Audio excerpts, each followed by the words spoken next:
how about now we talk a little bit of flow states? Hello. As you know, one of my there's your effect right there. Yeah, Sway and flow. I was asking Grok yesterday.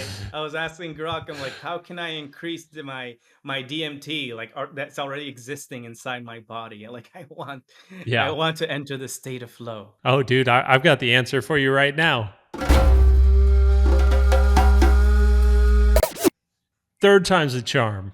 Third time is a charm, baby. What up, Sway? We're Happy doing this Friday. again. Happy Friday, man. I am so happy. I am so happy because we're in a good place. That's it. We're in a good place. So much has happened, and things are moving along. We're building that momentum again. Summer is coming to an end. We had an amazing X space that we're calling Show and Yell, which is happening every And there first was yelling. Friday. There was tons of yelling. Yep. Shout out to Patrick, man. You did an amazing Patrick on the job. soundboard was a Oh man, revelation. God, it was awesome. It was awesome. It was entertaining. It was fun. It was. I'm looking at it right now. An hour and 44 minutes and 33 seconds. 222 people tuned in. Come on a Friday morning? You kidding me? And people from all Dude. over the world, right? People from Yep. Australia, people from like Portland, Miami. We had someone from like Nigeria call in and like show their art. Yeah. Dude, come on. We can't ask for more than that. It was a truly global collective of, yeah, like you said, people from all over the world, but all sorts of different artists, creators working in different mediums, right? We had the guy who called in from Nigeria and is like an embroidery artist who's doing like these embroidered paintings. We had somebody share their music and we just like got to hear them drop a track. We had some of our incredible friends and creators like Phrase, Blacklight, Yeah. Nuclear Samurai, right? Like Crystal Wizard was everybody there, just doing Captain Haha. Man, yeah. Crystal Wizard. Crystal Wizard just made a full on like hour plus long documentary about like red pandas. So man, one of my big takeaways I was saying in the space is like it's so cool that people creating their own opportunities and like not having to wait for permission, not having to right get hired for something with these new tools, with these new capabilities. Somebody has an idea, they just kind of like jump in and build it. Yeah. So yeah, man, we saw several examples of that. Like you mentioned, over 200 people tuned in. So we just had a great first show and yell, and I can't wait to do more of them. Yeah. Me either. And can we be honest? We were concerned that artists weren't going to show up.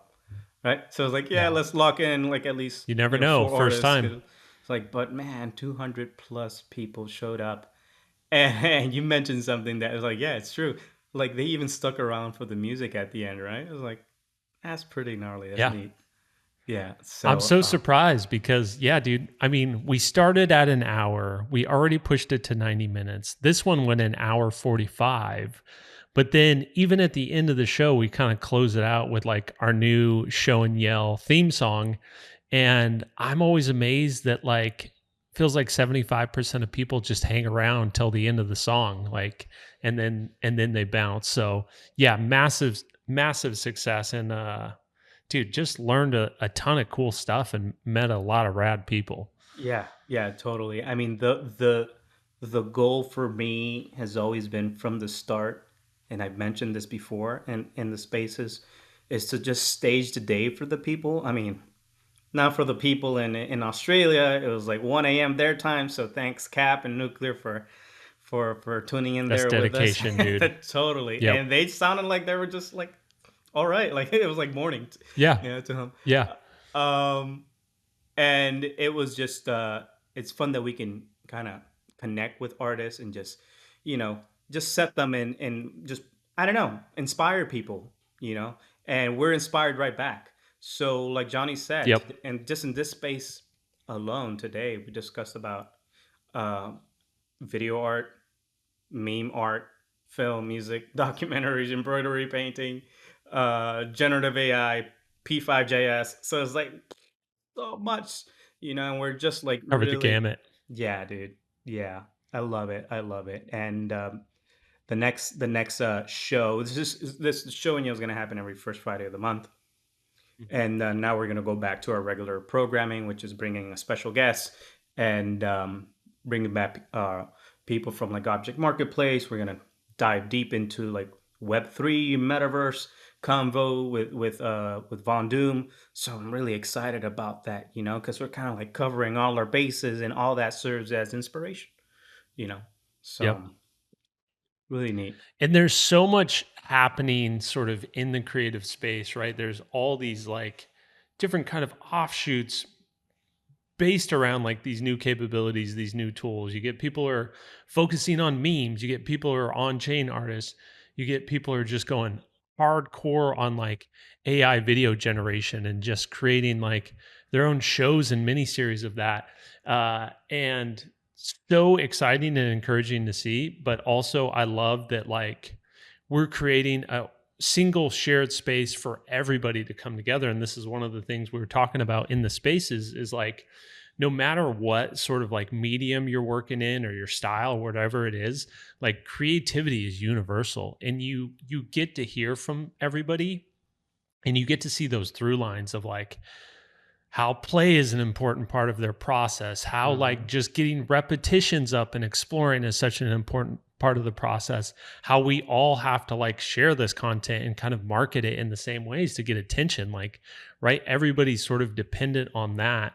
So, no matter what kind of work you're creating or the tools you're using to create it, like we have so much in common. And I just love seeing that, yeah, this very like disparate group of sort of styles, people, time zones, everything, you still get to see what connects us all, what the through lines are, what that sort of like uh, that base creative drive is in everybody. Yeah. Because yeah, it looks more similar than you would think across the board. And one of the things that I love about this is that it serves like one of our most important value prop, which is community.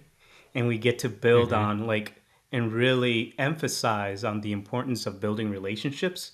And I'm just kind of like in awe, I just love stepping back and just watching, just humans and creatives engage and connect. And like now Johnny is gonna meet with like Tupacabra, like who's also from Portland, and we Such a have good like, name.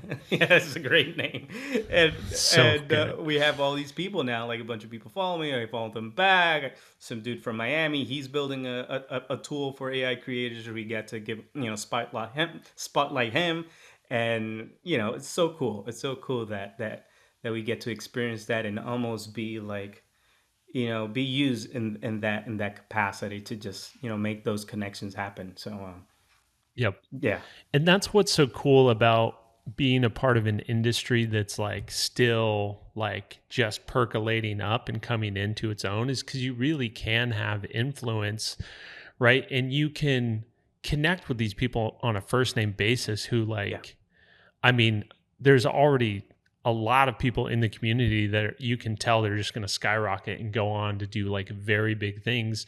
And there's going to be this massive industry that sort of grows up around these people that up to this point are just like I said, just making their own opportunities, hobbyists, doing it because they love it.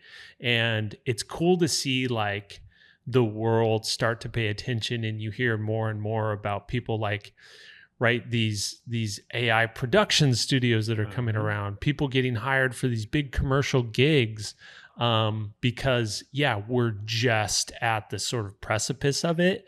And yeah, dude, it's only going to get sort of bigger and more widespread from here. So I love and appreciate that like it's still just like the hardcores doing their thing and it's about to enter sort of a new phase. Let's find out! Let's find out! We've got some new updates for Diary of an AI Startup because the X Spaces wasn't the only cool thing that happened this week. We've made some big progress on supermodels. We've been working with our technical partner, Hmm. and we actually started to receive some of the early kind of outputs from our prototype. You want let's give some people some context, those who are listening for the first time, what we're building and where we're at now with our prototype. Yeah, for sure. So essentially, the product we're building as a company is called Supermodels. Supermodels are private LoRa models that you custom train, you custody, you own, and then you use right however you want. So this is kind of like the Supermodels product flow we're developing, and really the core of what will be the Supermodels product. So you're going to take a set of training data, right? This could be your illustrations, it could be a bunch of AI art stuff you created, but it's got to be, right, sort of a distinct style, something you want to like crystallize and then be able to consistently sort of repeat and build around. So I had a really large collection from a project way back, and I chose this because it was a distinct style, and I had a lot of sort of examples and different sort of scenarios, illustrations, pieces in this style. So we thought this would be a great place to kind of start with, build an early supermodel around this, and then see what kind of results we get, see how consistent the style is, see what happens when you try to like render it out in some different scenarios. So again, this is some of the training data I had sort of hand vector illustrated back in the day. And like I mentioned, just like a bunch of different stuff, right? There's obviously a consistent, distinctive color palette. There's this sort of flat vector constructivist style, but then there's also some like isometric stuff that comes into play. There's all these sort of like flat shadows. So again, we thought it would be a good example because it's got these very distinctive characteristics that it would be interesting to see how this kind of translates when we train up our supermodel, our custom LoRa model, and then start to sort of recreate things with it. So these are some of the early outputs from our technical partners. Shout out Jesse Metcalf, who's like our sort of head prototyper on this and has Yeah. been just kind of exploring and training up our first model. And dude, turn these around really quickly. So it's like already up and working. And I was just like thrilled when I saw these because I was like, dude, as sort of a, right, a phase one prototype, and these is the outputs, like really, really exciting and encouraging to see. Dude, this is amazing. Now I'm gonna ask you a question since this was all trained in your catalog of work. Um, do you see yourself now like working faster with supermodels now that you kind of see this coming becoming a reality? Oh, dude, so much so. I mean, it would just speed up the workflow by, right, 75, 80%, because even, right, if I then want to take these things and tweak them to get to this point this fast, and then be able to very quickly go in and sort of like adjust and tweak things the way I want. And again, these are just like straight outputs from the initial prototype model that Jesse put together. Like, we're going to have a whole sort of production workflow where you'll be able to kind of fine tune and really get into the results you want. So this is a baseline is so, like I said, like encouraging, and it will just open up all new possibilities. One of the things, like I keep telling sort of like illustrators, traditional creatives, right? You may have a distinctive style, like you were able to create sort of just like flat static images with that. With something like supermodels, you can now take that style and basically create an entire world. You could create animated music videos. Like the possibilities are nearly endless. So to be able to take like a distinct style and then apply it to more sort of like complex projects and pull something off just as like a solo creator is such a game changer. Yeah. Like how long will it take you? I'm looking at the Teenage Engineering KO2. How long more or less will it take you to design that? I mean, dude, and again, like this is a style that like I created hundreds of images in, so I You're got not really right. fast at it. And even with that, right, it's going to be like an hour plus, multiple hours probably. So to be able to do that in like 5 seconds is Yeah. right, such a game changer. So all you have to do is just go in, do, fix some like shadows or lightings or text, issues or glitches or maybe the things that the AI didn't do so well. Um, and then you're pretty much done, right? So it's a yeah, we could see already here the potential of how you can scale quickly with supermodels, and this inspires us because we're already thinking, all right, cool, let's now, how can we vectorize this, and let's work at a high resolution, and background removals, and like there's things that we want to build on top of supermodels, but we Yep. need to like get our prototype done first and have that working well. And this is such a inspiration for us. I was like, oh my god, we can imagine already the possibilities. Yeah, and also like the fact that we're taking existing like high fidelity realistic images and re-rendering them in the style. It's actually probably like a bigger challenge for the model than if we just did like straight text prompting. So the fact it was able to basically distill down what makes these images distinctive and recognizable and then translate that to the style is super cool. Really neat, man. Really neat. And Jesse went above and beyond. We also had some examples. I don't know you have it there. We'll probably show it later, but some like image to video examples as well. So we saw some like Johnny's Yep. art come to life. Yeah, and again, just to know that like, okay, the core capabilities are there and it was happened relatively quickly, right? Because again, working with our technical partner, they had like 80% of this tech built. They were just using it for a different use case.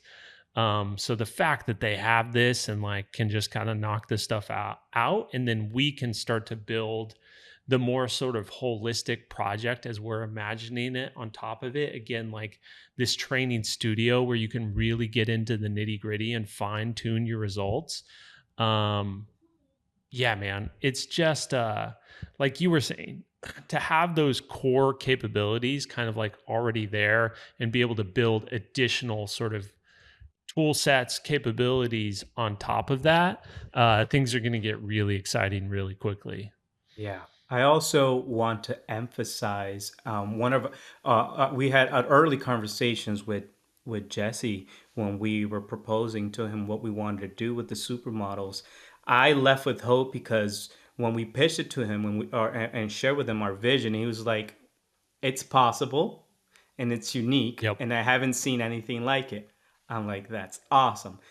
And keep in mind, this is an artist-led company, right? This is an and we want to not only help you scale, but we're also thinking about the tools that you use day to day and how integration will look. Supermodels with Photoshop, with Illustrator. We're thinking of all of that, and I can't wait. When that day comes. So, really excited. This is a huge, huge update. Now it's like it's real. Like the last four or Yep. five episodes, it was an idea. It was just a concept. It was a we it was a dream. And now we just get to see it to life. And the next step will be figuring out how the interface will look like. So implementing the wireframes that we showed in the last episode, um, figuring out the architect and engineering behind that interface, and make it available to some testers. So all before Yep. November. So Dude, no it's pressure. gonna fly by, and it's already flying by. So like you said, adding in sort of like right additional capabilities and having this integrate with other tools and workflows, like yeah, dude, I think it'll happen sooner than we anticipate. And based on where we're at this early on, we're on a great trajectory to do that.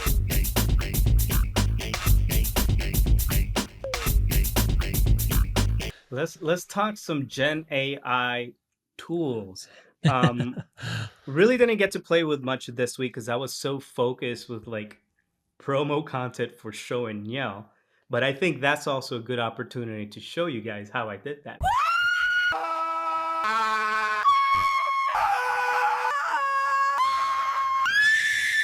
Augmented imagination is doing show and yell. Show and yell. Show and yell. Show and yell. Show and yell. Show and yell. Let's show and yell. Holy hell. It's time to show and yell. Where did the where did the name show and yell came from, right? So Patrick, Johnny, and we have like an ongoing thread on Slack where everyone is dropping ideas like, okay, we could do this next, and then we figure out like, the whole system of how these things are gonna come to life. Johnny was like, we should do show and tell, and I just like kind of joke around. I was like, okay, play with words. Now, I would like to call it show and yell, but that'll be too much screaming. And it was kind of left at that. And then Johnny pops out of nowhere with a show and yell graphic. I was like, oh, I you had to. ran with Yeah, it. it was too good. Yeah, you Yeah. ran with it. Yeah. I love it. I love it. So that, the graphic turned into an animation, and then the concept, I'm like, okay, it's so obvious. Let me just generate using VO3 images of artists just randomly screaming.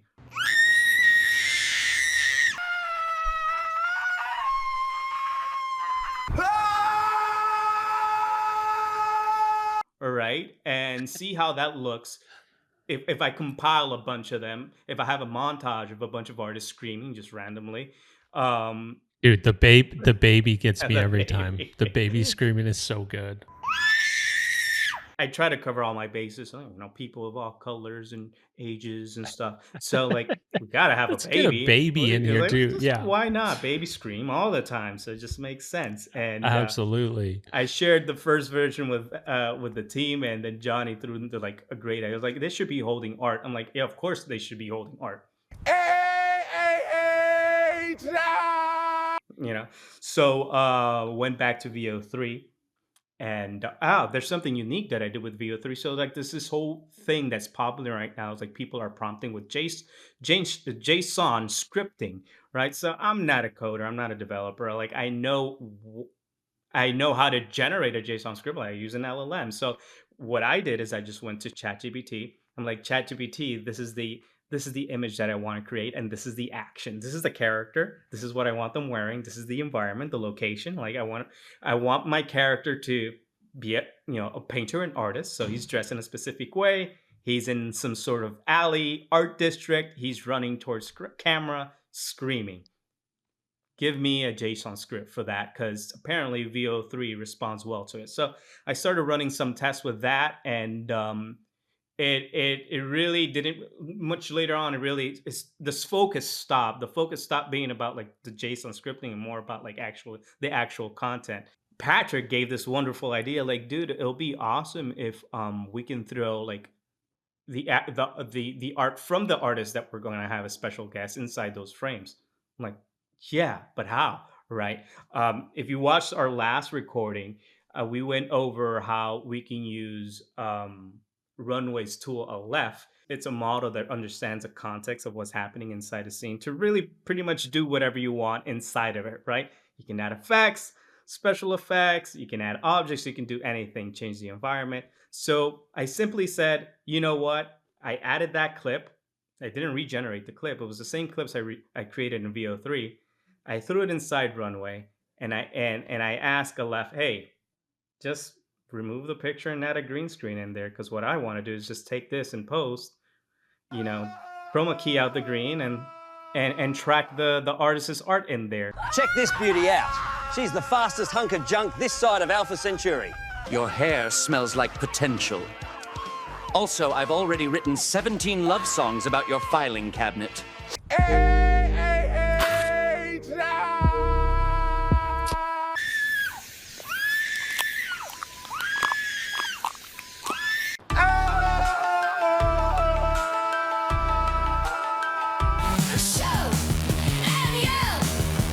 and then there's this one clip that I uploaded in the morning where I took the set reminder graphic on X for the X space and threw that into the hands of one of the artists as well using Runway.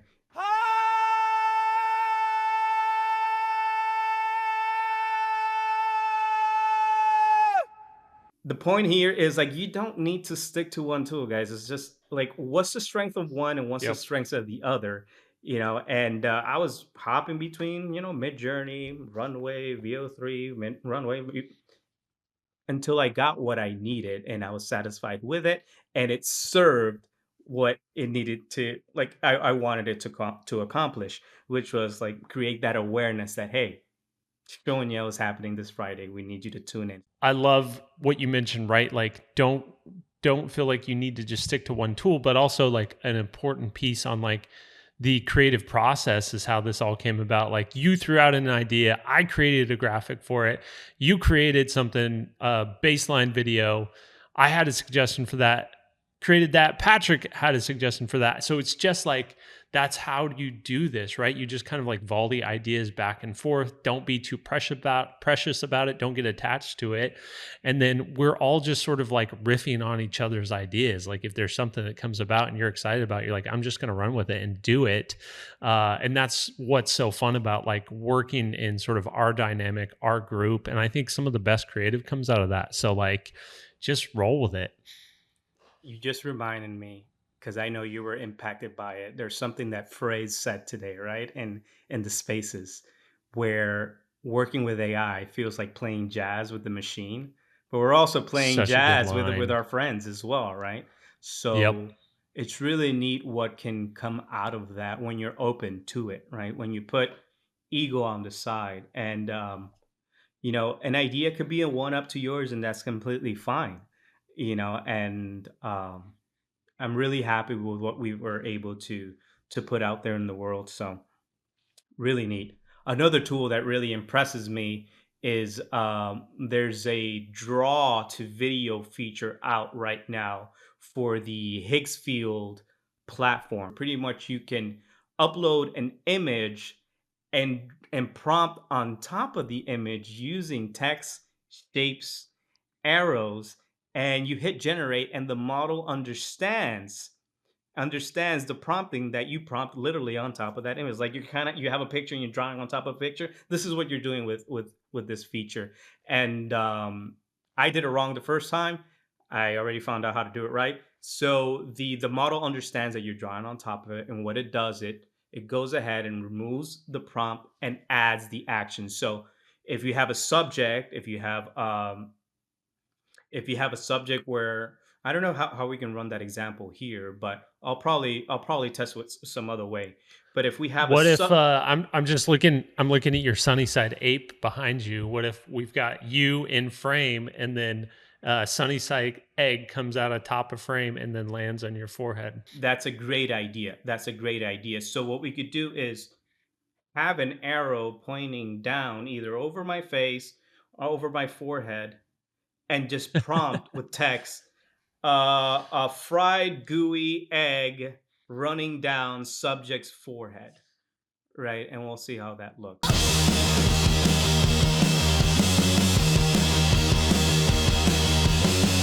And it's really neat. It's just really neat to see like how all these models are just getting smarter and smarter and making it easier, right? Like there are creative ways of prompting now, right? So Yep.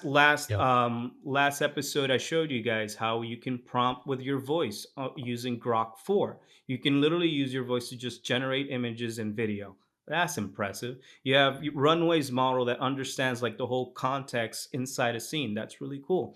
We have Higgsfield now that understands like your doodles and drawings on top of the image that you generated using Midjourney or whatever. And the really neat thing now with Higgsfield is that it's not a proprietary model. It's open to a bunch of models I think it's they're using Seed Dance Pro, they're using VO3 and Minimax. So like I love that there's options, Mm, tons of option, and it's just gonna be we're just yep. gonna see more of that in the next coming days and weeks. So it's just a fun time to be a creator.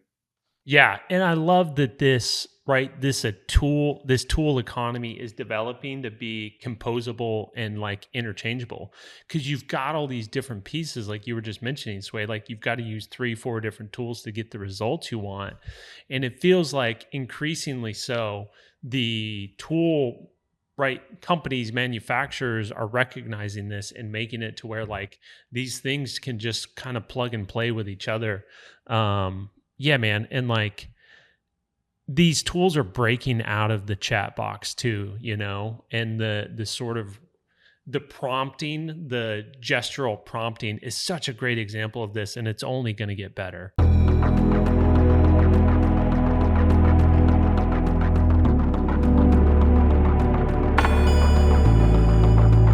How about now we talk a little bit of flow states? Hello. As you know, one of my there's your effect right there. Yeah. Sway and flow. I was asking Grok yesterday. I was asking Grok, I'm like, how can I increase my DMT like that's already existing inside my body? Like I Yeah. want to enter the state of flow. Oh, dude, I've got the answer for you right now. So they've proven that we endogenously produce DMT, and the only way they've shown that you can actually elevate those levels is something called holotropic breathing, which people might be more familiar with as Wim Hof method. So if you look up Wim Hof method, follow along on YouTube and do that, you're probably going to have a crazy experience. Hopefully it'll be magical and wonderful. You're going to feel some interesting feelings, but you're actually helping to produce more DMT in your body. So there you go. Yeah. Well, actually, you're right. You're right. That's what it recommended. It recommended Wim Hof. So I was like, well, I'm a bit stressed right now, so I don't know. I'm probably just gonna stick to box breathing for now. Yeah. So I'll try that. I'll try that with you. You'll guide me next time I drop. Love it, dude. Let's do it. So speaking of brain stuff, speaking of flow states, this is sort of a continuation of what I shared last week. High level sort of definition and understanding of what is a flow state, right? Which a flow state is essentially just like it's peak performance mode for humans. It's right being tapped in. It's the forever box. It's the deep now. It's when things just kind of effortlessly flow and you perform and feel at your absolute best. So the sort of scientific understanding of this has really just exploded in the last 10 years. So we have a way better idea of what is actually happening during a flow state and what's happening in the brain during a flow state. So that's what I wanted to get into here. We'll start with just like a high level overview of these different brain regions. We're going to keep it really simple. We're just going to focus on the prefrontal cortex and then the left and right hemispheres. So think of the prefrontal cortex as like the brain's executive, right? It does a lot of like formulating of long-term goals. It sort of inhibits impulses. It adapts behaviors. It is also the kind of like seat of your identity and ego. It's part of the network of the sort of timekeeper in your brain. But overall, you can think of this as like the brain's CEO. It's kind of standing back from everything and it's trying to do sort of long-term strategy and map making. So super useful, but also has its place. And one of the things to note is like the prefrontal cortex has a fixed decision-making capability that processes information just like 10 bits per second. So if you can think about like what you can consciously kind of track with at one time, you could probably follow kind of two conversations happening at once. But other than that, right, there's not a lot of information flow. There's not a lot of processing power there. So it has its limitations. And now let's talk about like the two different hemispheres of the brain. And again, we're keeping this super general. So the left hemisphere operates with a narrow focused attention that breaks down experience into discrete parts. A lot of this research and understanding came from a guy named Dr. Ian McGilchrist, who's like an Oxford-based neuroscientist. And he was studying birds and how the two different hemispheres of like birds' brains would kind of deal with reality differently.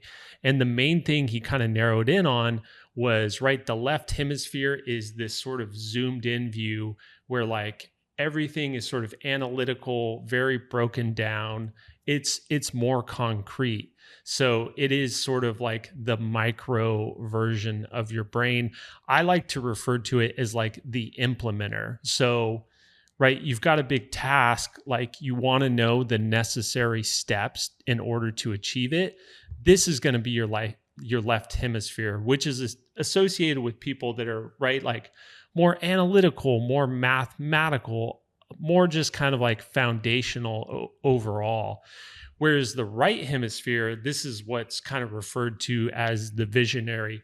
This is the open awareness, the pulled back focus, the sort of more intuitive side, thinks about things holistically, much stronger kind of intuition. I like to call it, again, the visionary. These terms kind of come from the EOS system, which stands for entrepreneurial operating system. And one of the things they do in sort of that framework is they say, in order to run a company, you almost need this like implementer and visionary. And they often break that down into two different people, two different roles, because you need both sides of those in order to like build something. But like we all have this kind of like embedded into the brain. So we all have these two different sides in our brain. Again, people who are more sort of artistic, creative, probably going to be more associated with this right hemisphere. If you're a lefty like myself, we're naturally just sort of inclined to this side of things because we're using our right hemisphere to control the left side of our body. So if you're lefty, just tell everybody you're the only one in your right mind, because chances are everybody else is in the left hemisphere. And so what's cool is like each of these hemispheres contain 50 plus billion neurons. They can process up to 60 bits per second. And if we're talking about more like subconscious sensory stuff, it's like 10 to the 6 bits per second. So I was asking an LLM, like, compare sort of like the processing power of the prefrontal cortex to the processing power of the two hemispheres. And it said a prefrontal cortex is essentially like a nice laptop, whereas the hemispheres are like an entire server center all running in parallel. Like there's just no comparison. There's so much more processing power in sort of your subconscious and unconscious. Because think about everything that these parts of your brain are managing. Like, how cold is it outside? Where is my balance at? Keep the organs running. What is the heart rate? All of this stuff sort of exists in the subconscious, unconscious. And like the complexity is just so much bigger than like, again, you as sort of like an ego, an identity, sort of trying to track what's going on around you and respond appropriately. So the big breakthrough they had with how flow works and what's actually going on is the prefrontal cortex actually shuts down. So in normal waking consciousness, this is sort of the way the brain works. The left and right hemisphere, which again, you've got this sort of like zoomed in view versus like zoomed out view, right? So showing these two different aspects of reality, they have to communicate through the prefrontal cortex. So signals basically go from the left hemisphere up to the prefrontal cortex, which is going to analyze it, think about it, and then send it through to the other hemisphere. So like, as you can see, not the most efficient. And what makes it even worse is like, if there's a signal that's sent to the prefrontal cortex and it's like, that doesn't really align with who we are or what we're about, like it's actually going to shut down the signal and then not send that over to the other hemisphere. So again, prefrontal cortex is great. It has its place, but when you're like actively doing something or trying to get into a flow state, like it's just going to screw everything up. Whereas what happens during a flow state, and I love how they discovered this, they actually put freestyle rappers in fMRI magnetic brain scan. and had them freestyle. And they found that when they were freestyling, when they were in that flow state, the prefrontal cortex was actually shutting down, and the two hemispheres of the brain are just communicating directly with one another. So these signals are getting relayed super fast, just kind of back and forth. And again, you're getting this sort of like micro view, macro view, micro view, macro view. So you've got a better sense of like the entire picture, the entire problem you're trying to solve. And it makes things work so much more efficiently and so much more quickly. And again, the processing power you're dealing with is so far beyond what we have in sort of our prefrontal cortex, which is awesome. And to kind of circle back to that STIR acronym I shared last week, where you get a sense of selflessness, timelessness, effortlessness, and richness. The reason that happens once we kind of understand what the prefrontal cortex is doing and what happens when that goes offline is the prefrontal cortex is the seat of your identity or your ego. So like when that goes away, you get this sense of selflessness. It's the timekeeper in the brain. So when that goes away, you get this sense of timelessness. It regulates our sort of actions and efforts. So when that goes away, right, everything just sort of feels effortless. It suppresses our reactions. So again, it's just kind of like this restrictor valve, which is very helpful in sort of normal waking consciousness. But when you want to, go into one of these deep flow states, go into a purely creative state, you actually want that to go away and then just be relying on these two different hemispheres of your brain communicating directly with one another. So, and I guess I'll hit on this really quick too. It's not just that kind of like more efficient exchange. Once you enter a flow state, your brain actually releases this high performance neurochemistry cocktail, which is made up of norepinephrine, dopamine, anandamide, serotonin, and endorphins. And they found that in flow state is actually the only time that all these neurochemicals get released at the same time. Stephen Kotler always refers to this as like super serum, right? This is where people do shit that should be impossible, right? A mother lifting up a flipped car off of their baby, like whatever it may be. We know why that happens and we know why that's possible now. And it's this like high performance neurochemistry cocktail. So yeah, there's a brain breakdown for you all of what's happening under the skull during a flow state. That's insane.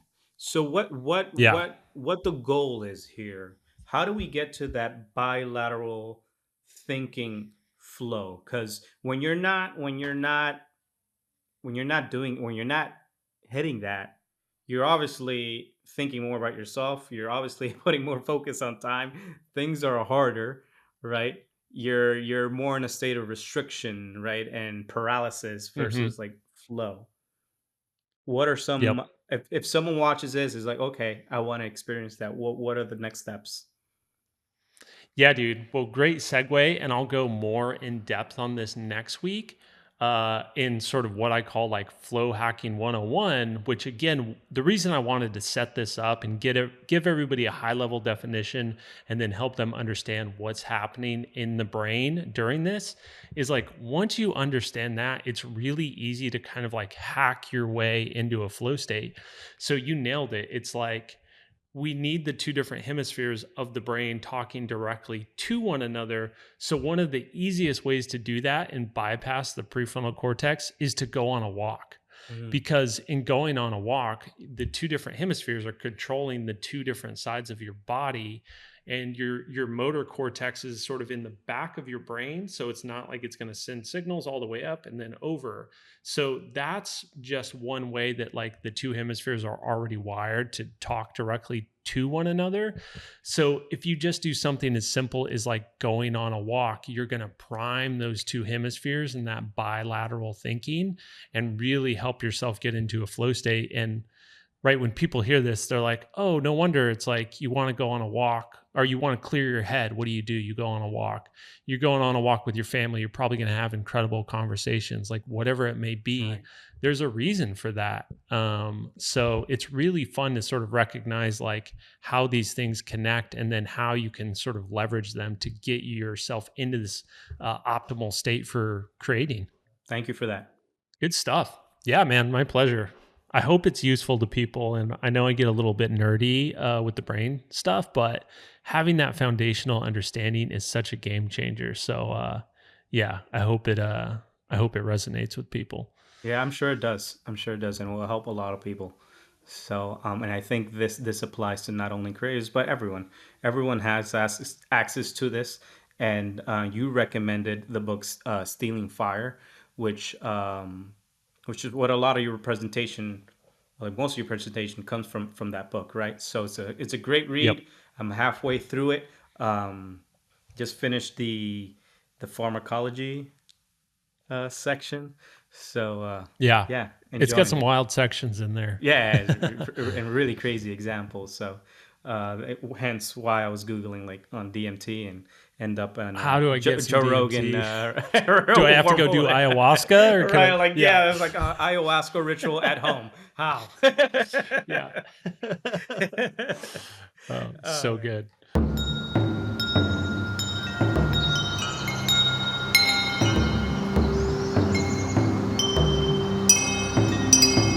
I don't know if you've got something. We've been sort of ending the episodes with a quote that was kind of like resonating with us. I don't know if you've got something queued up, but I keep thinking about what Phrase said in the spaces earlier, and Oh you man, you that's a good briefly one. touched on. It's like playing jazz with the machines. Like it is, if you're willing to do that and kind of open to the possibilities, that I think is where the magic happens. It's not like, oh, I had an idea for a thing and the machine brought it to life for me. It's like, no, I it was just working back and forth, like that magic of going, hold on, there's something in the peripheral here. What if we go down that road a little bit further?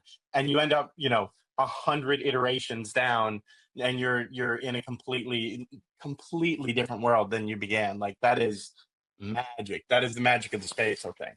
Let's Dude, talk about it. that right, working with AI is like playing jazz with the machine, and that just like, I mean, that hits so hard for me, and it's one of the joys of like these new types of creative tools that like you get maybe some sense of that with like working with digital tools prior, but you get to be surprised by this like creative collaborator that is right. I mean, I've always had an issue with artificial intelligence. Like I think that's one of the things that's really held back this entire industry is like they screwed up the naming early on, and that's why we named our company Augmented Imagination. But this, I've been thinking of it more as like synthetic intelligence, but it's like Mm. this non-human, intelligent, conscious, creative collaborator that's going to give you stuff back that you weren't necessarily expecting or anticipating, but if you're lucky, will surprise and delight you. Like that's so fucking rad.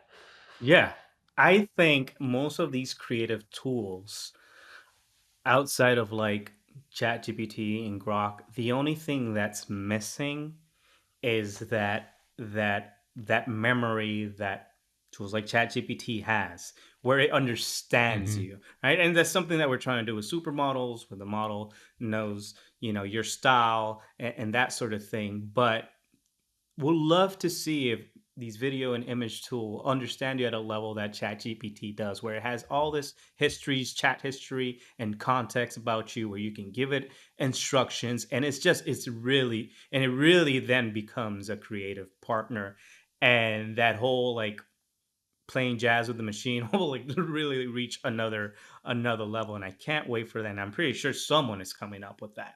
If not, we are gonna Yeah. have to figure that out. And it's really neat. It's really neat. I've always said that the artists decide how far you want to go with these tools. You don't have to use it the way that I'm doing it, that Johnny is doing it, and you can find your way. But discover that spark, discover that thing where you can say, yes, I can work faster, smarter. I can scale with this tool. And just the incredible work, things that would have never imagined 2 years ago are surfacing Yeah. today, like on the internet. And like I was looking Yeah. at a black light stuff on TikTok. Like who would imagine like something like that, you know? It's like total new content where he's creating like these like characters His own and just like worlds. world building. Yeah, it's like literally Yep. world building and creating some sort of like immersive interactive experience via TikTok with these characters, and that's neat. That's neat that you can do that, right? And you don't have to worry about the like the small little details, and you can have the tool work for you. Um and there's so many ways to do it. You can add collaborators into the mix. You can integrate, and mix a bunch of tools all together. Stick to one. Use AI locally, or maybe use it on a cloud. Have one subscription. Have 20. There's so many ways to go about it, and really, it's just oh, there's a scream in the back. Really, it's just a matter of Show and Yell is still show. going. Oh yeah, it's definitely going here in this home. Three kids back out there. Patrick's at your house. Oh yeah, you hit that soundboard button right there. Yeah. Well, I lost my train of thought, but it's fun. It's fun creating with AI, man, and you shouldn't be afraid of it.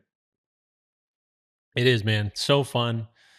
It is your personal creative collaborator, and I've always loved collaborating with people and AI, right? And combining the two is even better. So I was just telling somebody yesterday, like there's never been a more exciting time. And it's so counterintuitive to how I think a lot of people think about it. But from my perspective, from our perspective, it's never been a more exciting time to be a creative, a creator, an artist.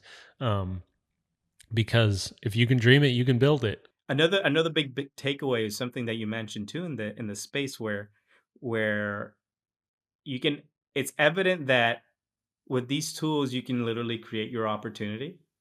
And Mhm. I was, and you mentioned that earlier in the podcast. And funny enough, I have the Creative Act book open over here, and the quote I was going to mention today was, "Do what you can with what you have. Nothing more is needed." So good, It's perfect. right? It's perfect. It's perfect. And what you have now is whatever you want. So just go make it. Nothing more is needed. And again, like just start making stuff and then the opportunities will find you. So yeah, man. More Yeah, more sage advice from Mr. Rubin. Rick Rubin, we gotta have you one of these days in these podcasts. You will, maybe. Who Yeah. knows? That's a goal. Yep. Let's do it. Cool, Cool, man. man. What a fun day. What a fun day. Great progress we're making. I love that we're documenting everything with our podcasts and spaces. Um, we're continuing to refine the format. So hope you guys like it. More stuff coming from the 6079s, the punk rock band. Yeah. And you can find us on YouTube. You can find us on X. We're active there, posting work, marketing stuff, talking about supermodels, talking with artists, showcasing and just highlighting work and things that we love. So really cool that we get to do that. Showing and yelling. Showing and yelling, baby. Love it. Sweet. Thanks, Sway. Take Thank you care, all for everyone. listening. Thank you, Johnny. We'll see you next time. See ya. Peace.